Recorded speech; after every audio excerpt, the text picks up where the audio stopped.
ماینکرافت، اما ما داخل بیشینی باتم قرار داریم. بابا باری کلا آقا بریم اینجا. الان ما توی بیکینی باتمیم و نمیدونم با چیکار کنیم. و چقدر حاجی چه مود باحالیه.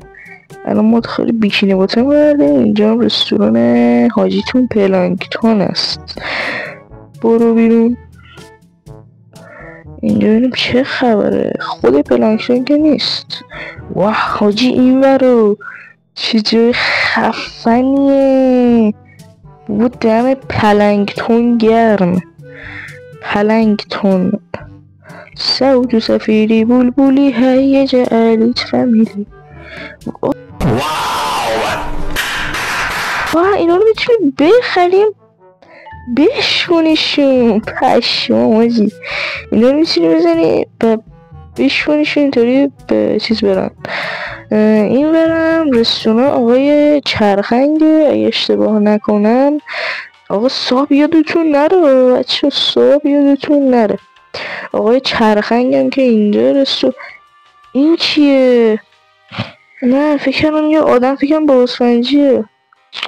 نه مثل اینکه باب اسفنجی نیست. خودی چه خفنه. اینجا اتاق خرچنگ اگه اشتباه نکنم. آره دیگه اتاق خرچنگه. اینجا که اختاپوس میشینه چرت و پرت می‌نویسه.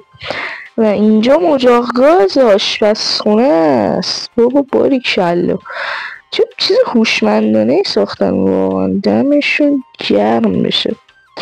و اینجا یخچال داره. یخچالشو میتونم بکنم. در پشتی داره. چست داره. اینجا فکر کنم سطلش خالیه. پشمام. این هم مثلا یه آشغال ماشغال چیزیه. بابا چقدر خفن ساختن رو واقعیت. آقا باحاله خوشم آمد. و بچه لایک و صحبیتون نره.